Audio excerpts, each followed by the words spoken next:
mempresentasikan hasil diskusi kami pada percobaan 1 dan 4. Saya Azra Fakira Rahab dari NIM 14. Saya Elsa Zagita dari NIM 13. Saya Saskia Ramani Tanjung dari NIM 48. Saya Elika Fitriani dari NIM 16. Saya Putri Anissa dari NIM 20. Saya Fitra Fidaniswara dari NIM 47. Selamat menonton. Baiklah, di sini kami akan mempresentasikan hasil praktikum pada percobaan 1 di mana dengan judul hasil kali kelarutan atau KSP. Tujuan pada percobaan ini yang pertama, mahasiswa mampu menghitung kelarutan elektrolit yang bersifat sedikit larut. Yang kedua, mahasiswa mampu menghitung panas kelarutan PbCl2 dengan menggunakan sifat ketergantungan KSP pada suhu. Selanjutnya akan disampaikan oleh rekan saya, Vito. Landasan teori pada PC1 yang kita gunakan adalah yang pertama itu menurut pengajian 2019 kelarutan suatu zat adalah jumlah yang larut pada suatu liter larutan pada suhu. Yang kedua adalah menurut Pak Tani Panitia ada kelarutan didefinisikan sebagai banyaknya zat dan dapat larut pada jumlah larut.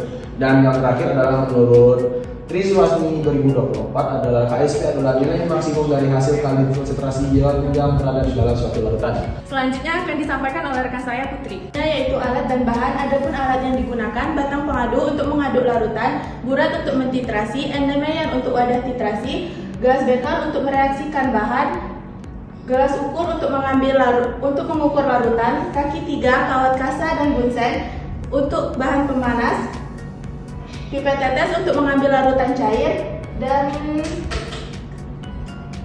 tabung reaksi untuk mereaksikan larutan. Adapun bahan yang digunakan yaitu KCl dan PbNO3. Adapun fungsi KCl yaitu untuk menyumbangkan Cl- kepada PbNO3 menghasilkan PbCl2. Selanjutnya akan disampaikan oleh rekan saya, Elsa.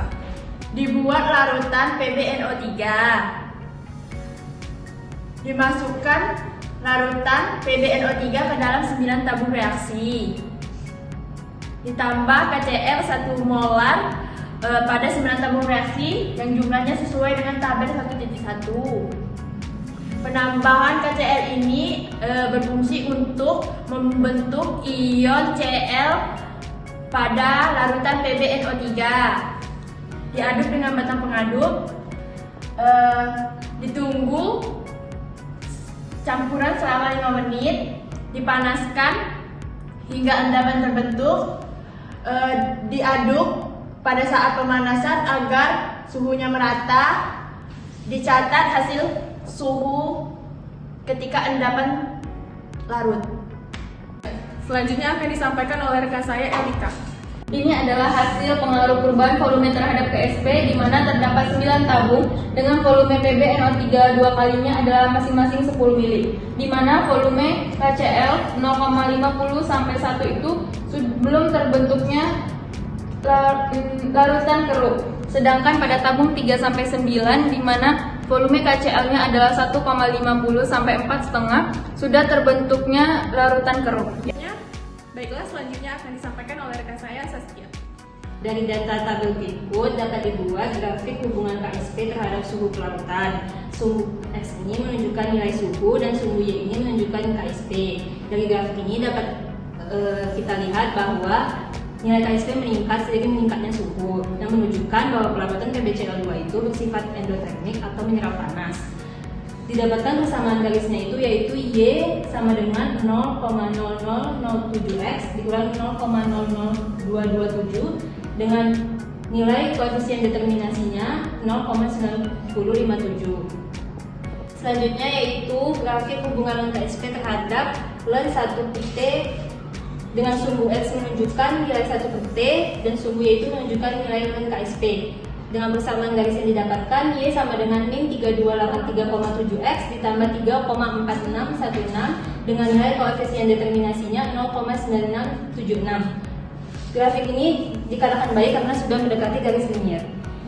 Ini adalah grafik hubungan kelarutan PbCl terhadap suhu kelarutan di mana PbCl2 ini meningkat seiring dengan kenaikan suhu yang ditunjukkan oleh tren garis linier positif dengan Y sama dengan 0,2191X dikurang 52341 dengan garis determinasinya adalah 0,9624 di mana nilai regresi ini menunjukkan baik.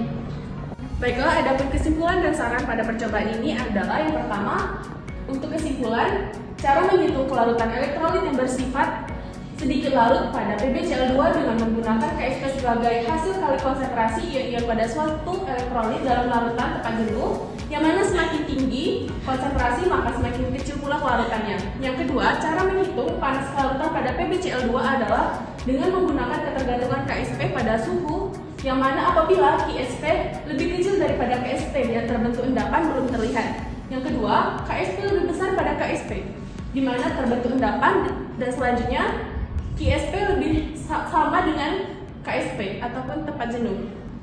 Adapun sarannya, dalam pelaksanaan percobaan hasil kelarutan ini sebaiknya dilakukan pengadukan dan pendiaman larutan lebih lama agar keseimbangan larutan jenuh benar-benar tercapai sebelum dilakukannya pengambilan sampel supernatan. Baiklah, saya akhiri pada presentasi pada percobaan satu ini. Wassalamualaikum warahmatullahi wabarakatuh.